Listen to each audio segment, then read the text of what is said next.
Have you ever wondered why some people effortlessly attract wealth, while others slave away their entire lives and barely cover their expenses?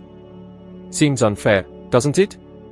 What if I told you that money was never the obstacle, and that perhaps it's actually looking for you but can't find you because your frequency is out of sync? Yes, abundance might be seeking you right now, and you, without realizing it, are pushing it away. I know, it sounds improbable. But believe me, the improbable only exists in a mind that hasn't been reprogrammed. For a long time, I was convinced that the only way to acquire more wealth was simply to work harder. The more time I dedicated, the more effort I put in, the greater my successes would be. That's what I was taught since childhood. So, automatically, I followed that path. I went through phases of life waking up early, going to bed late, exhausting myself in dead-end jobs, and what did I reap in the end? A paycheck that barely covered my obligations. I looked around and saw individuals who seemed to put in less effort but enjoyed a better life. That left me perplexed, even angry. Why did some people enjoy remarkable luck, while I was doing everything right, and remained stagnant? I attributed the failure to the environment, to management, to the market, to everything but my own way of thinking. However, the truth is that effort, in isolation, was never enough. I was expending energy in the wrong place. Because effort without awareness is like rowing a boat with a leak. You get exhausted, you get frustrated, and you remain motionless. What truly propels the vessel is the course, and the course originates in the mind. I didn't realize that my perspective on money was completely distorted. I believed that capital was scarce, accessible only to a select few, and that to have more, I would need to give up something: time, health, happiness. And as long as I nurtured that belief, that is precisely what would materialize. How many people do you know trapped in this cycle? Honest, diligent, hardworking people who dedicate their lives to merely surviving? They apply themselves, but without realizing that such effort aligns with scarcity, not abundance. And the cosmos responds. It doesn't grant what you aspire to, it delivers what you manifest. If scarcity, fear, and unease reside within you, that is what the external world will mirror. I was forced to reach rock bottom to understand that work doesn't generate wealth, it merely exposes the conviction that underpins your initiatives. I overexerted myself because, deep down, I didn't believe I could prosper with ease. I was convinced that suffering was necessary to be worthy. And when you believe that only pain brings success, the universe offers more opportunities for suffering. It's relentless, yet factual. The transformation began when I stopped the frantic striving and started to contemplate. I noticed that in every instance of a positive event in my life, I was in a different state of mind. More serene, more receptive, more secure. It was as if wealth only approached when I stopped trying to control it. I began to discern that capital is attracted by clarity and repelled by distress. From that point onward, I completely shifted my focus. I started asking, why do certain individuals with less experience, education, and effort earn more? And the answer was straightforward, yet profound. They aren't trying to get wealth. They are transforming into the very profile that abundance seeks. They vibrate differently. They believe differently. They express themselves uniquely. And that changes everything. I recall the time I served in the fire department. It was a stable and secure position, but I felt confined. Receiving a fixed amount offered protection, but it limited me. I worked with admirable men, but I noticed that many lived in fear of losing the little they had. I shared that fear. However, one day, realizing that all my effort was merely keeping me afloat, something within me broke. I thought, what if the obstacle isn't the job? What if it's my perception of what's possible? This question transformed my existence. Because wealth doesn't expand in your bank account before it expands in your psyche. And this isn't an allegory. It's factual. You will never retain an amount greater than what your belief system deems you worthy of. The mind rejects what it is not prepared to receive.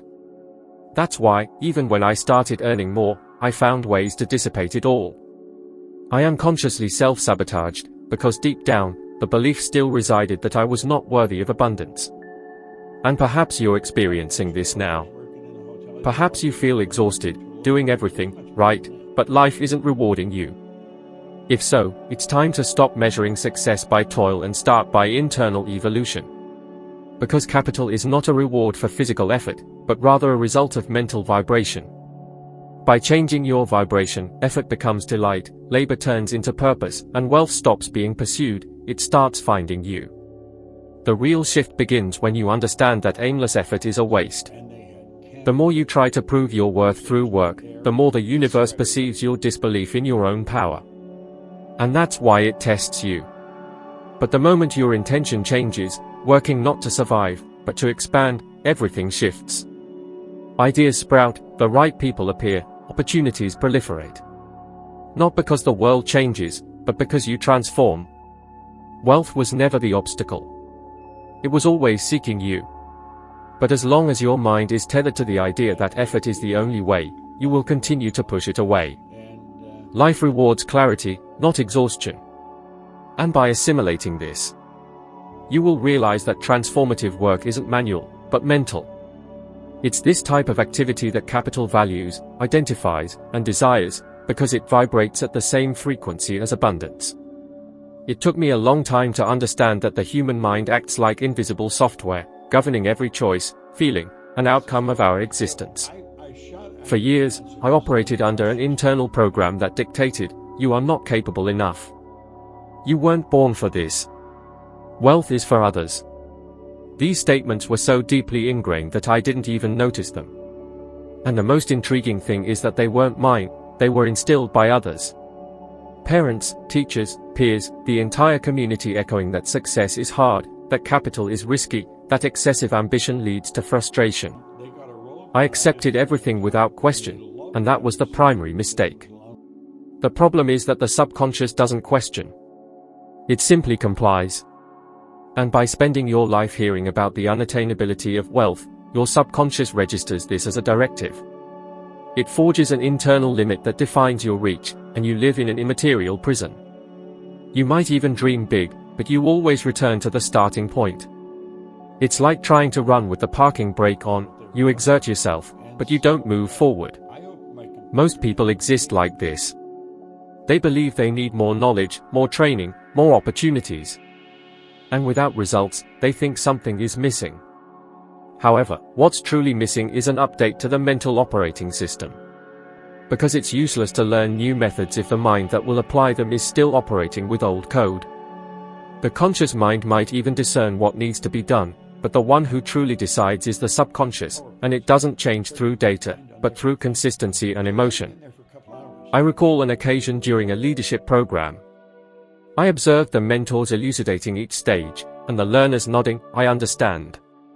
But when they tried to apply it, everything fell apart. They reverted to their usual behavior, with fear, hesitation, repeating the same mistakes. It was there I realized, the issue wasn't the material, but the conditioning. Knowing what to do isn't the same as being mentally capable of doing it. And perhaps you are at this point now. You've already read good books, attended conferences, tried to change your life repeatedly, but remain captive in the same pattern. And not for lack of discipline. It's because your subconscious is still adjusted to keep you safe in what is familiar, even if what's familiar is painful.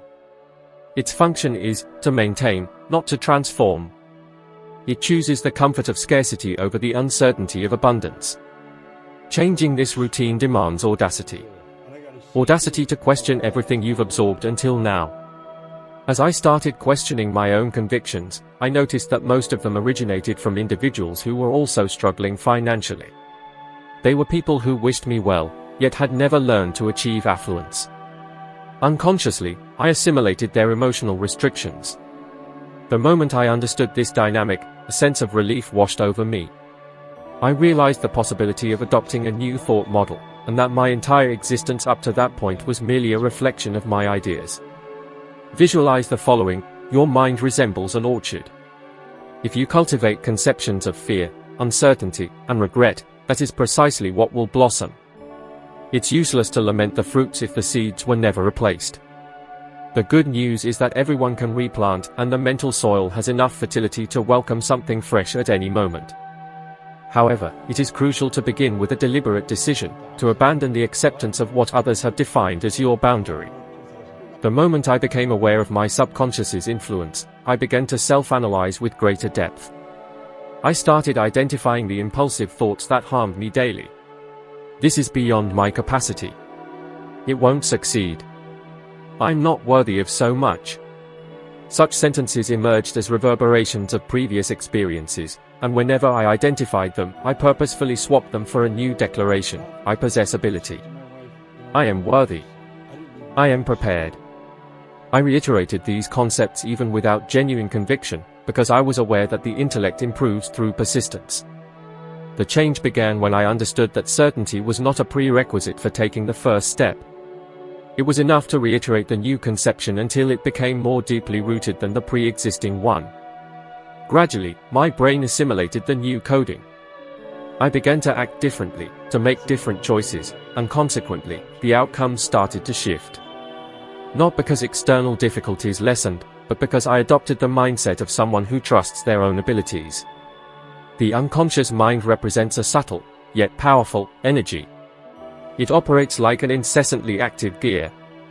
If configured for scarcity, it will seek methods to keep you in that state, sabotaging favorable opportunities and masking them as misfortunes.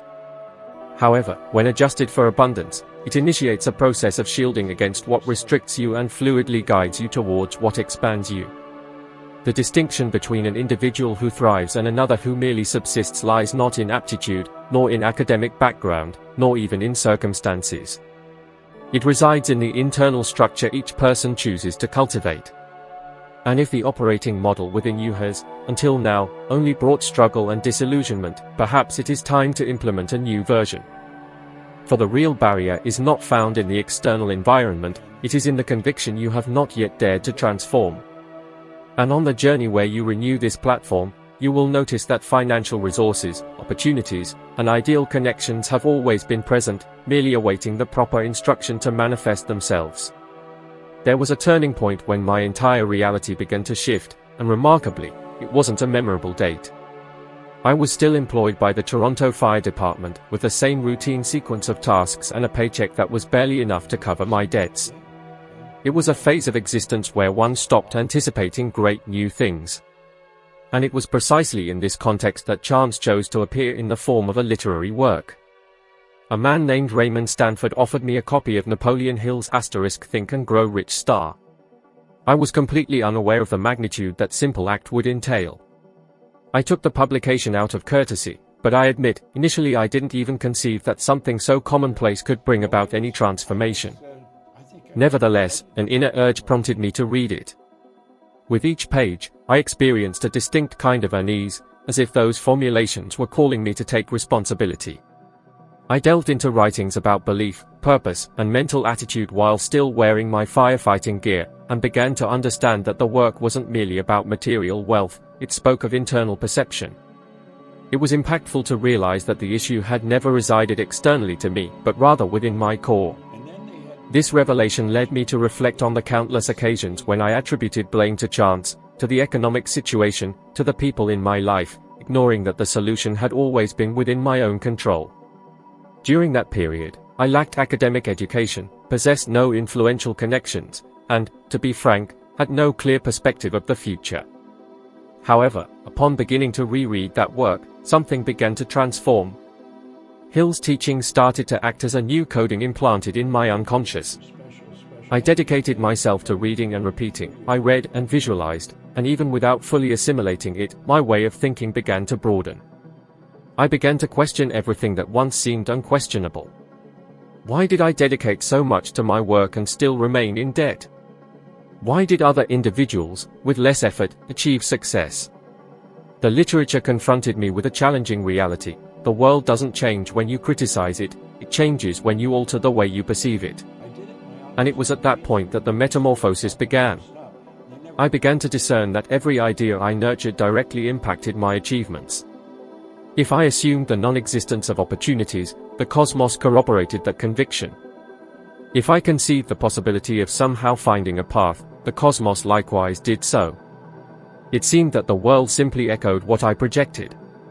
I became fascinated with understanding this dynamic in greater depth. A single reading was not enough, so I reread, noted, highlighted, pondered over each statement. I longed to decipher how a simple inner alteration could reconfigure my entire surroundings.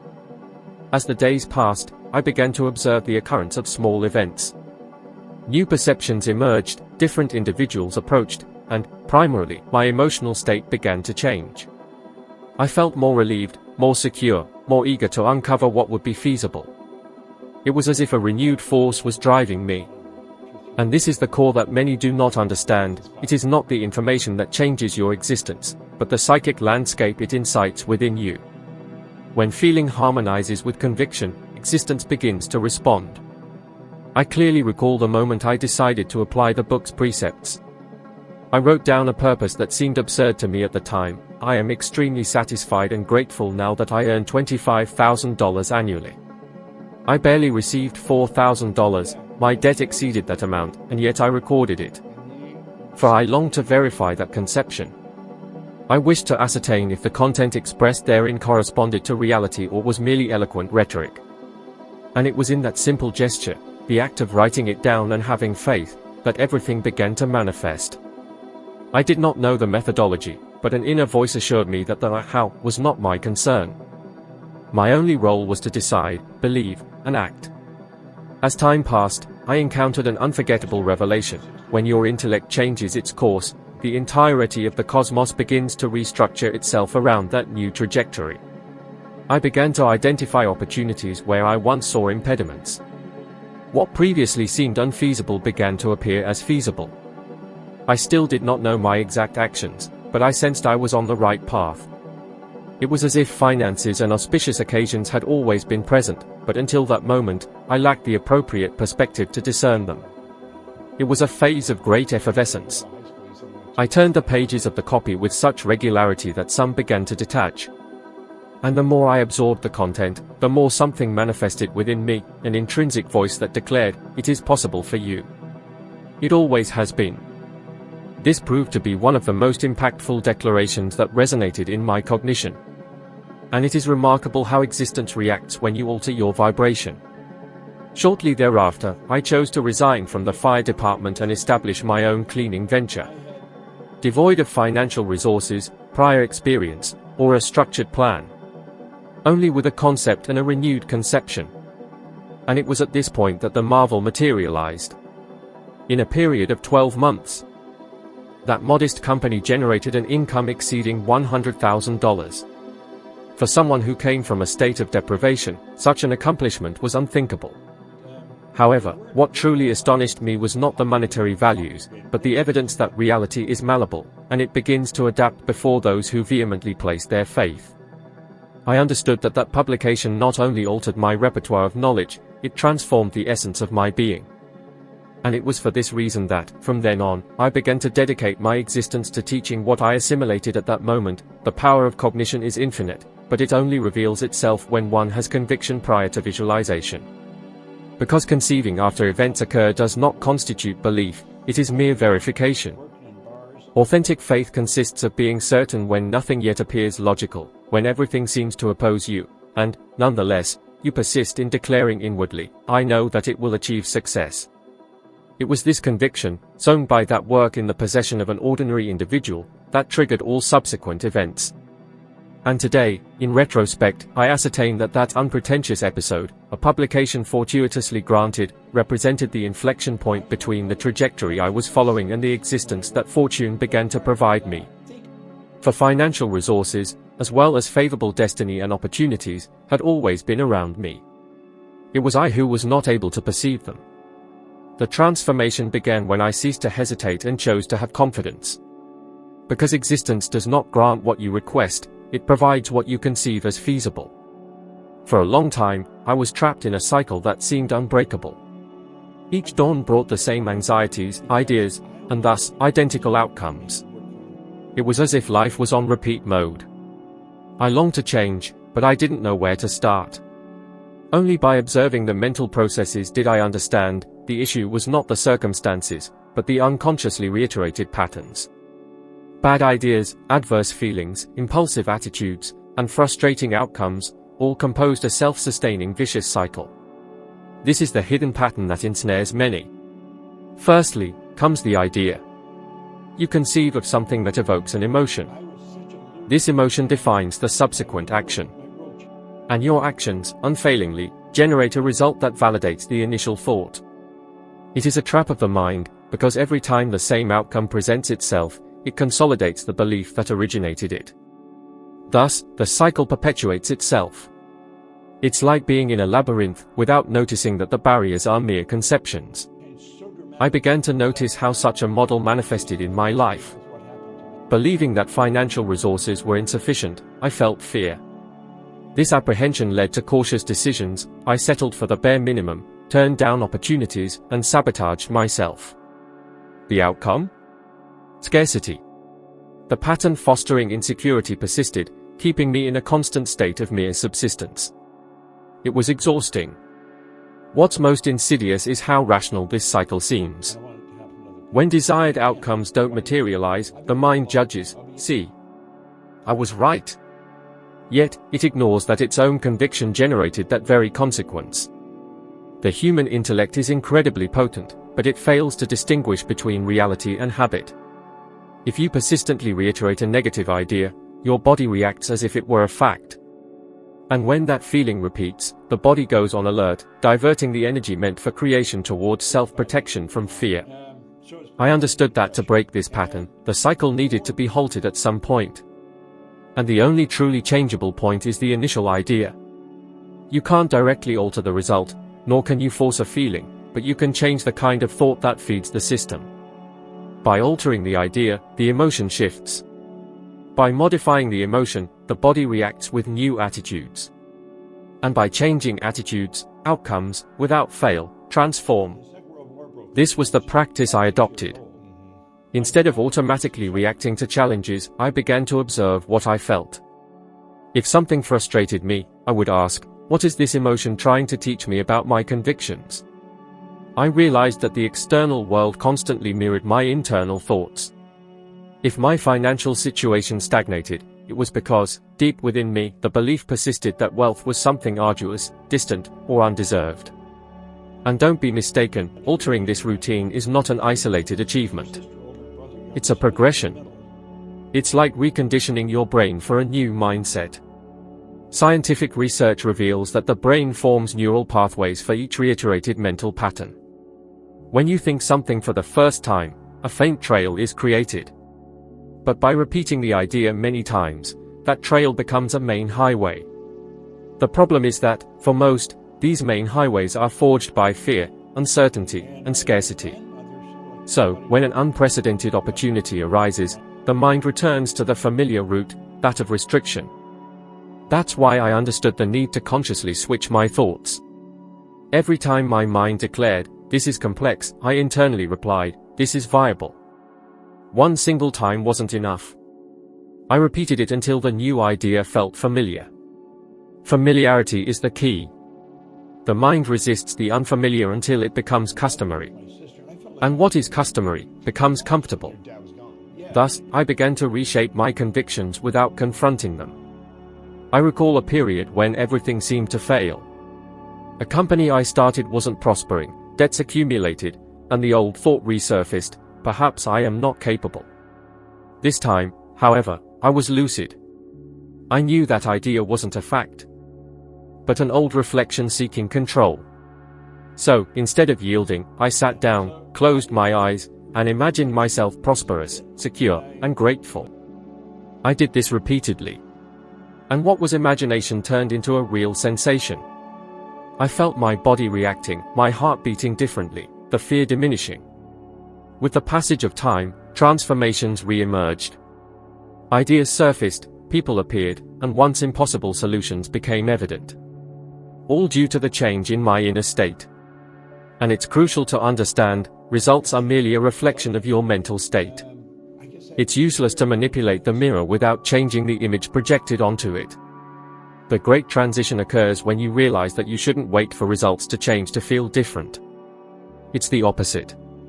You change outcomes by feeling different before any external alteration.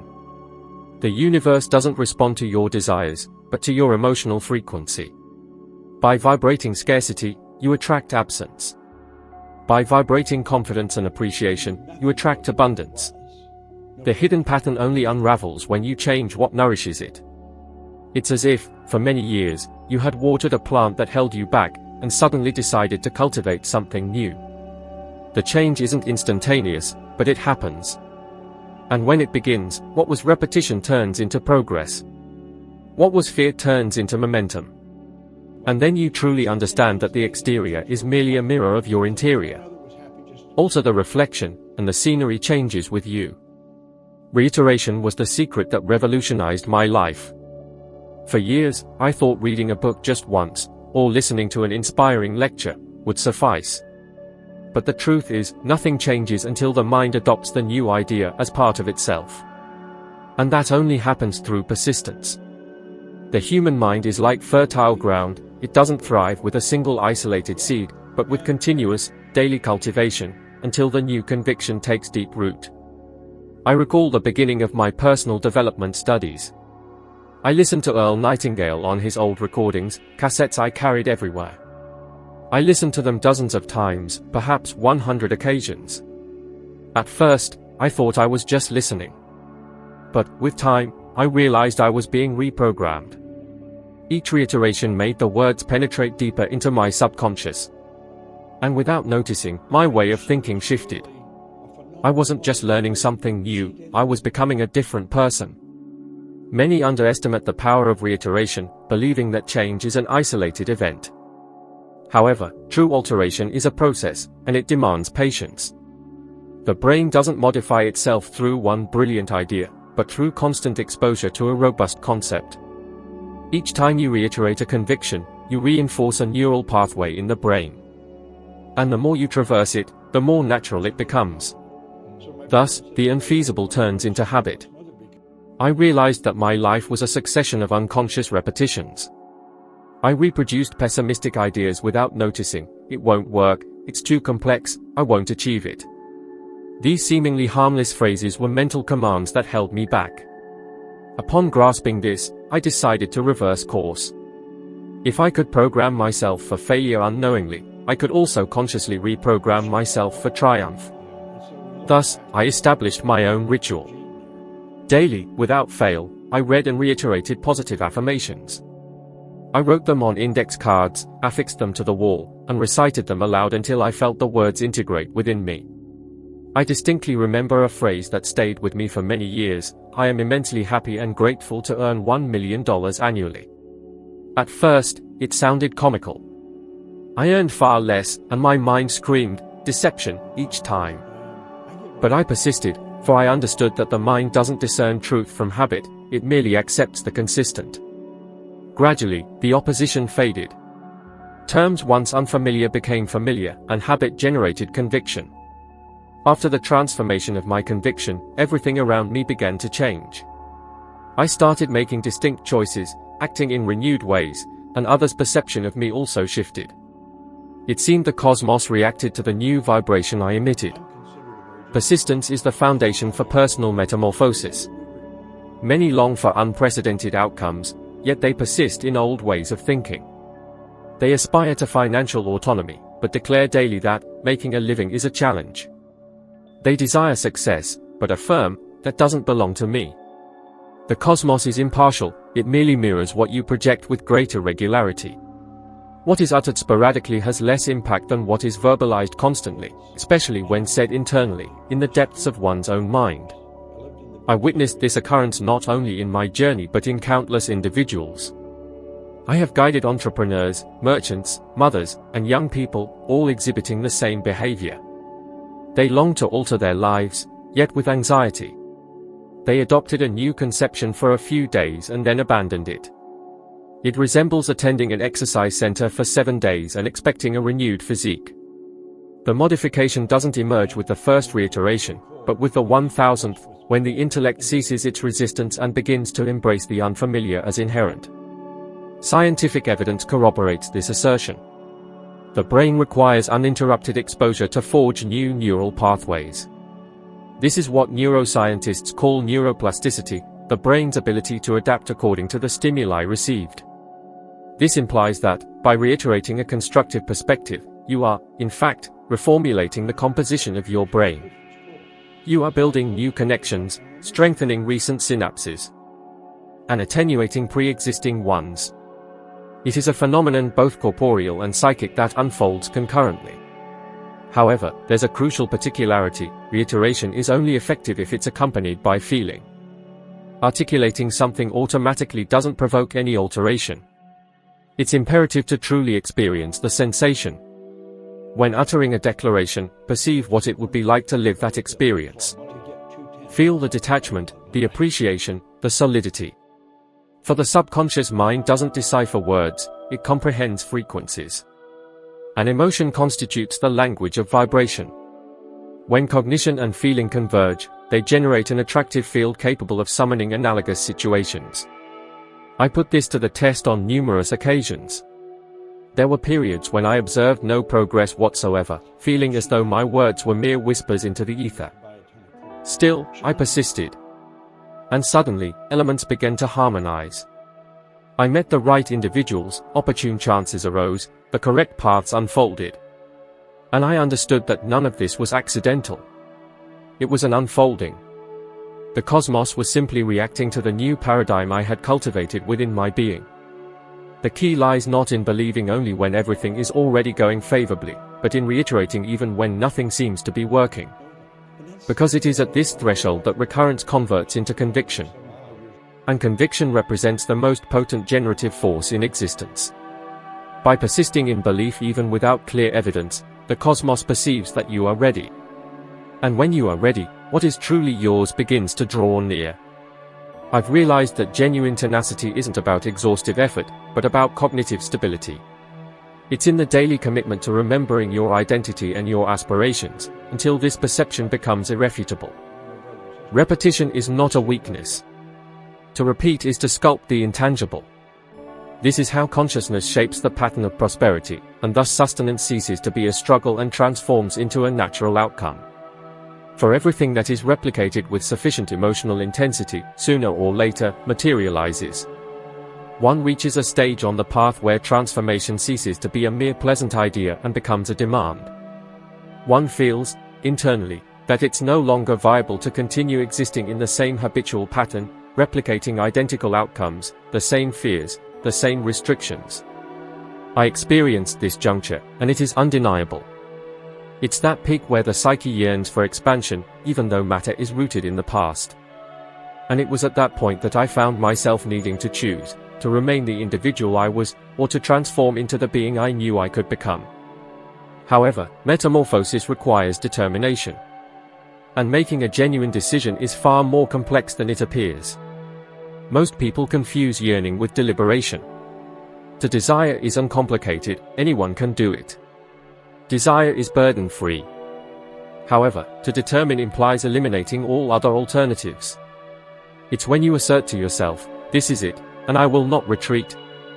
Existence corresponds to clarity with progression, and to hesitation with inertia. I realized that as long as I remained hesitant, the cosmos would continue to test me. And it was at that moment that I absorbed one of the most significant notions of my entire journey: the universe doesn't grant you what you desire. It bestows upon you what you are prepared to handle. And being prepared is not an attribute of fortune, it's a matter of resonance. When you decide on a change, something deep within you begins to harmonize with a new frequency. Fear persists, conditions might not even change immediately, but there's a subtle, almost undetectable stirring that begins to manifest. And it's at this stage that countless individuals give up. Because the pre-existing mindset will try to pull you back.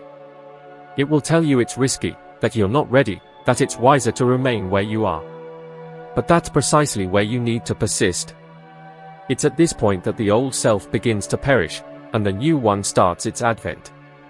Upon embarking on an in-depth study of the psyche and the principle of attraction, I grasped that everything in existence is summoned by vibration. Ideas are vibrations. Feelings are vibrations. What you continuously experience defines what you draw to yourself. And this is one of the reasons why I wish to make a request of you right now. If what I've been explaining so far resonates with you, If in some way these assertions are awakening something within you, show your approval and sign up immediately. Do this as a representative action, and not merely as a nod. For, from this moment forward, you are proclaiming to your consciousness, I will choose metamorphosis. It's a simple, yet powerful way to solidify your commitment to change. The decision to transform marks the watershed between a trivial existence and an exceptional journey. I've observed this phenomenon hundreds of times in individuals who embodied these precepts. Some started from scratch, with debts, devoid of support, but equipped with a singular factor that completely altered the landscape, an unwavering and constant resolve. And it's remarkable how the cosmos reacts to this force. I myself experienced this. When I chose to leave my occupation in rescue services, many labeled me insane. I had no safety nets, lacked resources, didn't even have a well-defined plan. However, I carried a certainty. And that certainty propelled me forward. Fear is intrinsic, it invariably manifests when choosing development. However, fear is merely the shadow of the unexplored. What is unknown is not harmful, it's just new. And as long as you shy away from the new, you will continue reproducing the old. I was compelled to confront this within myself. I remember many nights when I stayed awake, questioning if I had made the right choice. And each time uncertainty emerged, I incessantly told myself, my decision is made, and it is unchangeable. It was as if I was reiterating my agreement with the future. It was this reiteration of determination that initiated the alteration of my frequency. I understood that the cosmos doesn't react to isolated words, but rather to the power of commitment. When you truly decide, fear doesn't vanish, it submits. And upon submitting, the path begins to unfold. You begin to discern clues, unexpected encounters, improbable correlations. It is existence itself restructuring to support you, for now you are in tune with what you claim to desire. Decision is the spark that ignites the creative capacity within you. However, it must be complemented by practice. It's not just about nurturing optimistic thoughts or intensely desiring. It is acting based on what you believe, even when no evidence yet attests to success. It's at this moment that conviction reveals itself. To truly live isn't to wait, it's to proceed as if the event has already materialized. And the more you act with conviction, the more the universe perceives your energy as a command. I concluded that every substantial change in my existence began with a simple choice, yet executed with absolute firmness. The moment I chose to trust in my abilities, opportunities began to appear. When I decided to surround myself with constructive individuals, the atmosphere in my environment transformed. When I chose to express gratitude, even without evident reasons, my vibration elevated, and financial resources began to reach me. Nothing happened by chance. Everything originated from a determination. And for this reason, I assert, as long as you persist in the expectation that circumstances will become ideal, change will never materialize. Conditions become impeccable after the determination, never before. Because the decision represents the detonator that activates the imperceptible powers of the cosmos. It serves as an indication that you are prepared to receive. And the universe reacts promptly to those who commit to what they express a desire for. The choice to reorient your way of thinking doesn't need to be colossal, it needs to be authentic. Start on a small scale, but begin this very instant. Affirm to yourself that, starting today, your ideas, your actions, and your energy will resonate distinctly. For external reality is merely a mirror of your innermost self. And the choices you make today, which are reiterated tomorrow and maintained the day after, shape your life's journey. Make your decisions guided by your core, and not by fear. Opt for conviction, and not for uncertainty. Because the moment you truly choose to evolve, the entire cosmos aligns in support of that transformation. Have you ever noticed how a large number of individuals give up even before progress effectively begins? They argue that they exerted effort, that they vocalized declarations, that they imagined scenarios, but that it didn't work. And it's precisely at that point where the flaw lies. Metamorphosis doesn't materialize in a period of 7 days. Just as a seed doesn't sprout the exact moment it's buried, the mental faculty also requires time to cultivate innovative conceptions. Everything you desire is taking shape in an imperceptible sphere, long before it materializes in the concrete dimension. However, most people lack the perseverance to allow the evolution to complete. They yearn for the harvest without first sowing. They desire the outcome before the idea takes root in the deepest part of the mind. I recall the inaugural occasion when I realized the power of intentional repetition. I used to carry with me a tiny cassette recording device, one of the older models, and continuously listen to the teachings of Earl Nightingale. Not everything made sense instantly, but I allowed it to penetrate my consciousness daily, until a segment of my being began to have genuine faith. It was as if I was redrawing the cartography of my thought. Gradually, my decisions began to shift. My uncertainties were no longer as pronounced.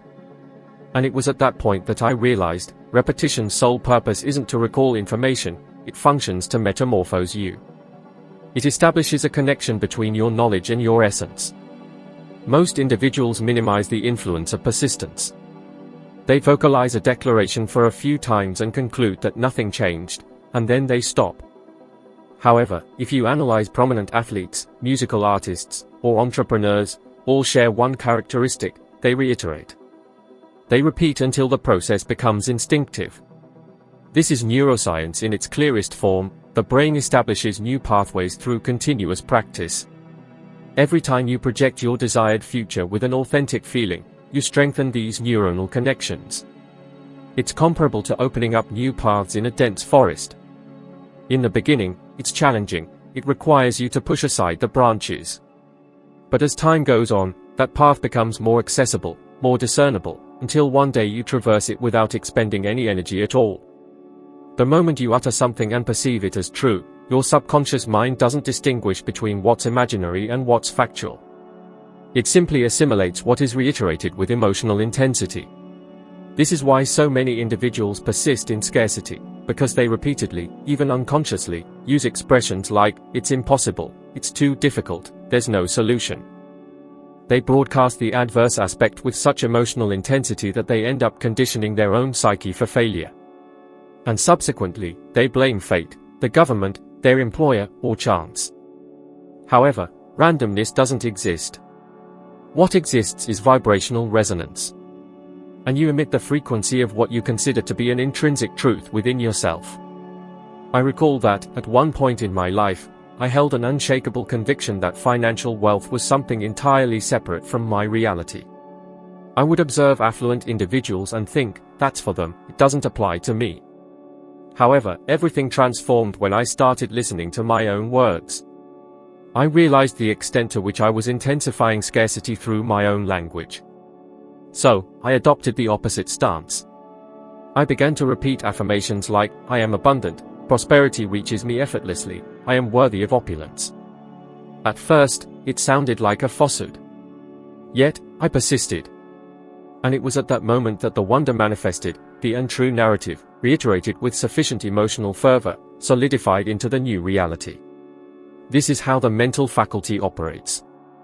It isn't persuaded by pure reason, its persuasion comes from feeling and repetition. You might have the cognitive understanding that you are worthy of the highest, but if, deep down, the feeling of regret, fear, or uncertainty still persists, the vibrational frequency remains unchanged. This is why the fusion of emotion with an idea is essential. It's not enough to merely say, "I am wealthy." You need to experience the autonomy, contentment, and security that such a state evokes. It's crucial to envision yourself living in that condition. You need to believe with such depth that your entire being reacts to this concept. At that stage, the resonance shifts, and the universe responds. You might be wondering, but how can I feel prosperous if I'm deeply in debt? And I understand your perspective. However, this is precisely where the training begins. It's not about disregarding your current condition, but about conceiving an alternative reality within yourself. It's a matter of empowering your emotional framework to respond differently. Each time you choose a cognition of abundance, you are rewiring your brain and altering the chemical composition of your body.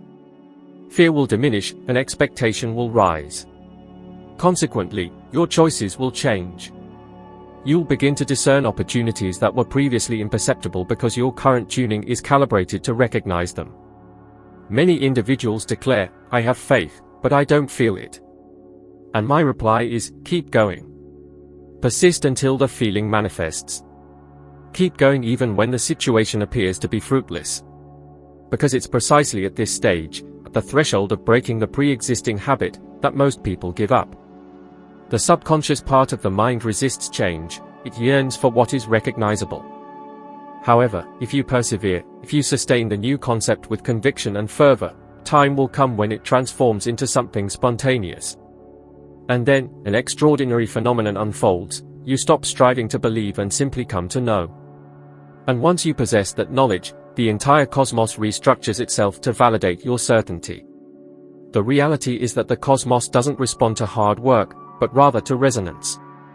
You can dedicate yourself intensely, educate yourself, strive diligently, but if your energetic frequency remains tied to scarcity, nothing will flow smoothly.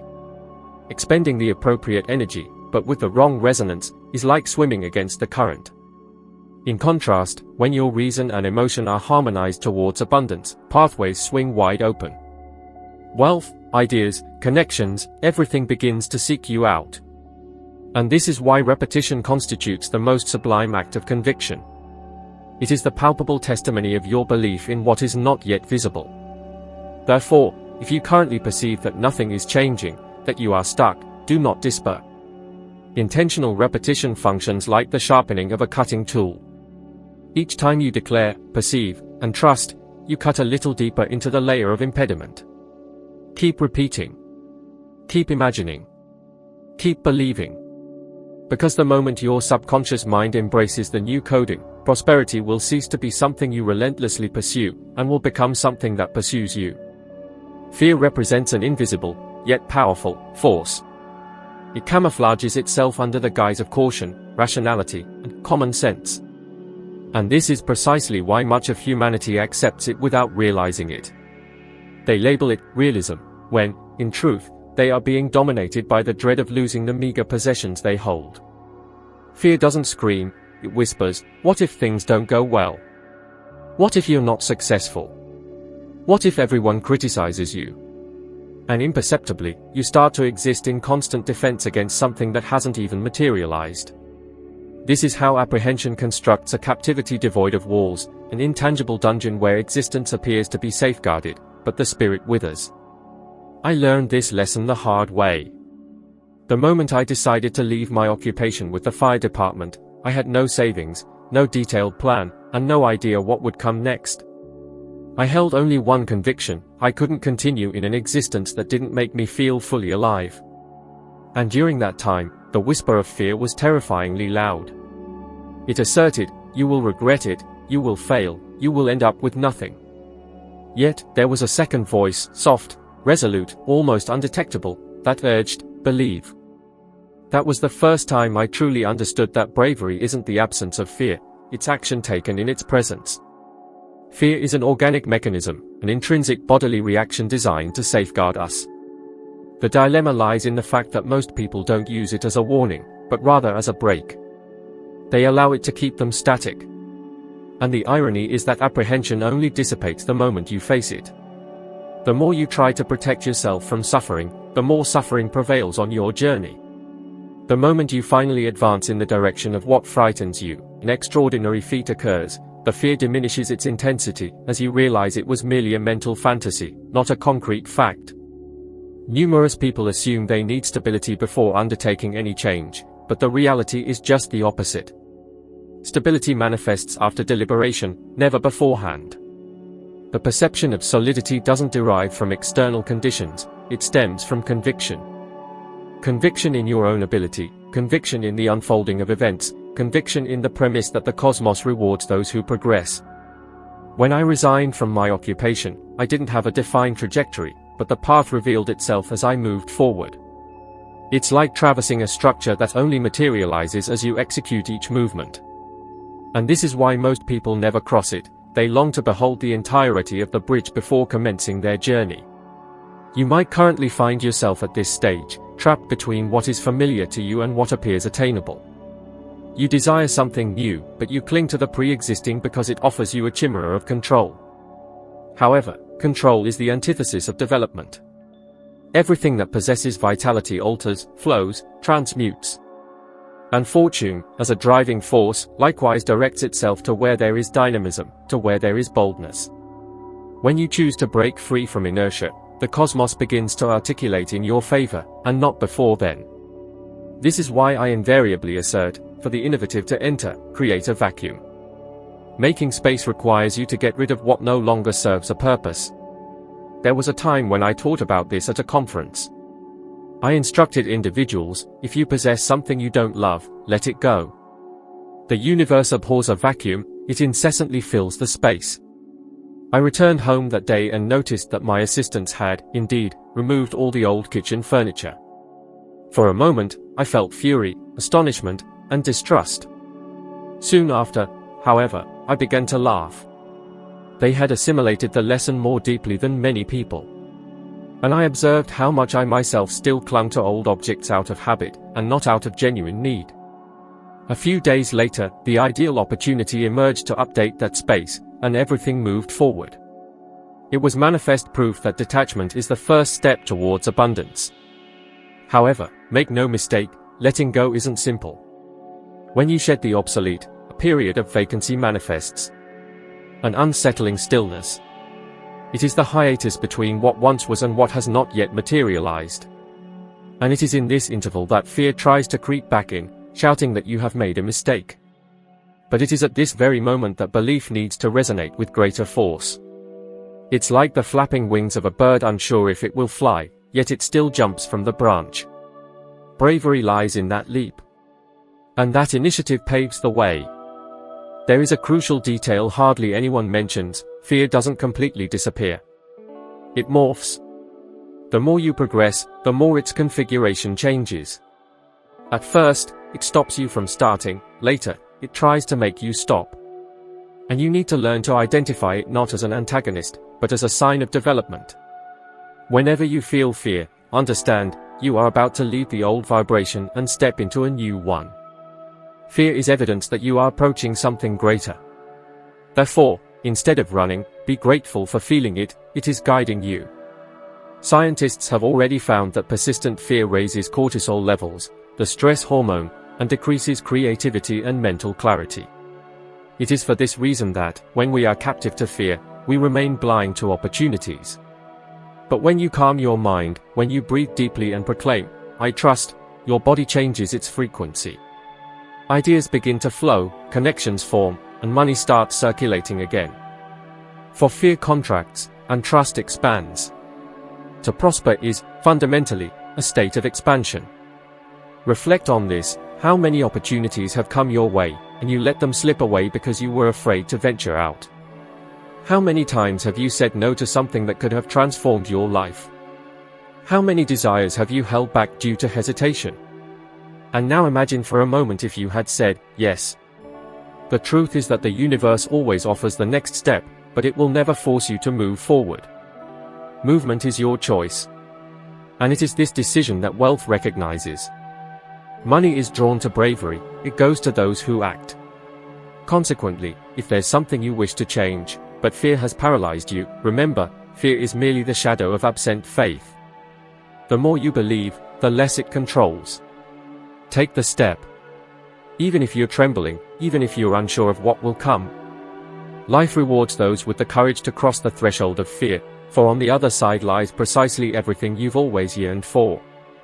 And when you achieve this, you will notice something extraordinary. Fear was never your adversary, it was merely the veiled invitation to your genuine freedom. I remember one day arriving home and finding that all the old kitchen furniture had been discarded. I was shocked. And then I understood. My assistant simply applied what I taught: create space for the new. That taught me more than any theory. If you long for abundance, stop clinging to what no longer serves you, be it a job, relationship, or a habit of leaving the old behind, for only then can the new enter. And the most intriguing thing is that most people aspire to change their lives, but refuse to make room for that transformation. They claim they want to prosper, but keep closets full of unused items, routine that doesn't inspire them, connections that drain energy, and thoughts that keep them stuck in the same cycle. It's impossible to receive something new when your hands are busy holding onto the past. I learned this in an almost symbolic way the day I arrived home and saw that the old kitchen furniture was gone. What, by habit, seemed part of my existence, was no longer present. For an instant, I experienced that discomfort, that feeling of emptiness. And I realized how, often, the universe does for us what we don't have the audacity to do. It removes what no longer serves to make way for what we request.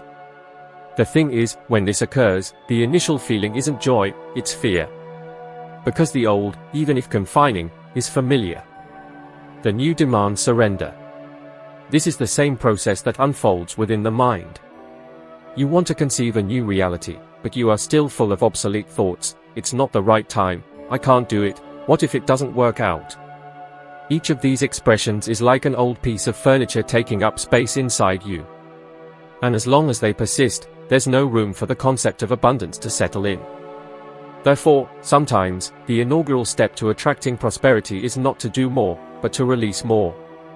Release the fear of failure. Release the need for approval. Release control over how events will unfold. I remember a woman who attended one of my conferences. She had been unhappy at work for several years, but claimed she couldn't leave because she needed to cover her expenses. Deep down, what she possessed was a fear of emptiness, a fear of the what if. I challenged her to create space, not by abandoning everything abruptly, but by shifting her energy, decluttering her environment, donating what she didn't use, letting go of what no longer held meaning. 2 weeks later, she wrote to me, something peculiar happened. I was called for an interview without even submitting a resume. And I received a superior offer. I smiled, because I knew exactly what had transpired. The universe noticed the space and filled it. Detachment is a gesture of faith. It communicates to the cosmos that you trust the flow of existence. When you hold onto something for fear of losing it, you are vibrating scarcity. When you let go, you are affirming, I know there's more. And that's why new things arrive when you are light. Have you noticed how, after organizing a space, you feel more inspired, more creative? That's no accident. Physical space mirrors the inner state. If the exterior is saturated, the interior is too. And money, which is energy in motion, needs space to circulate. There is a precept called the law of vacuity. It states that nature abhors a vacuum. Where there is space, something new always emerges. But there is a condition, the space needs to be created with intentionality. It's no use getting rid of something while lamenting. You need to release with gratitude, recognizing that it served its purpose. Give thanks and let it go. That is the distinction between loss and liberation. Loss focuses on what's gone. Liberation focuses on what's to come. Often, people ask me, but Bob, how do I know what I need to let go of? And I invariably reply, look at what drains you. Everything that consumes your energy, that traps you in repetition, that prevents you from developing, that's what needs to go. It could be a job, relationship, a belief, or even a memory. Nothing flourishes in saturated soil. You need to remove what is obsolete so that life can flourish again. And there's something captivating about this aspect. The moment you let go, the universe reacts immediately. Sometimes, not in the way you anticipate, but always in the way you need. It could be a new opportunity, an idea, a person, an improbable synchronicity. I've seen this happen so many times that I no longer doubt it. Abundance is like air, it's everywhere, waiting for you to create space to absorb it. So, if today you feel blocked, stagnant, examine around and within yourself. What are you still holding onto that should have already gone? What is occupying the place that belongs to your future? Life is flow. Money is flow. Energy is flow. And everything that ceases to flow, dies. Detachment is the inaugural act of conscious creation. When you release what no longer serves, the universe understands that you are ready. And when you demonstrate that you are ready, it sends you exactly what you have been asking for a long time. Do not fear emptiness. It is not absence, it is preparation. It is the fertile ground where the new germinates. Believe, the emptiness you feel today may just be the space that existence is opening to fill with something extraordinary. And when that happens, you will understand that nothing was lost, everything was replaced by something superior. And if this message resonates with you, share this content with someone who might be confronting the same fears, someone who merely needs a spark of bravery to take the first step. It's possible that today's message represents what will completely alter the destiny of a person's life. Grateful for you dedicating this time to your growth, for opening yourself and listening with utmost attention. Stay with me on this path of improvement, for there is still much to uncover, assimilate, and put into practice. I await you in the next video content, where we will make further progress towards the prosperous existence you came to enjoy.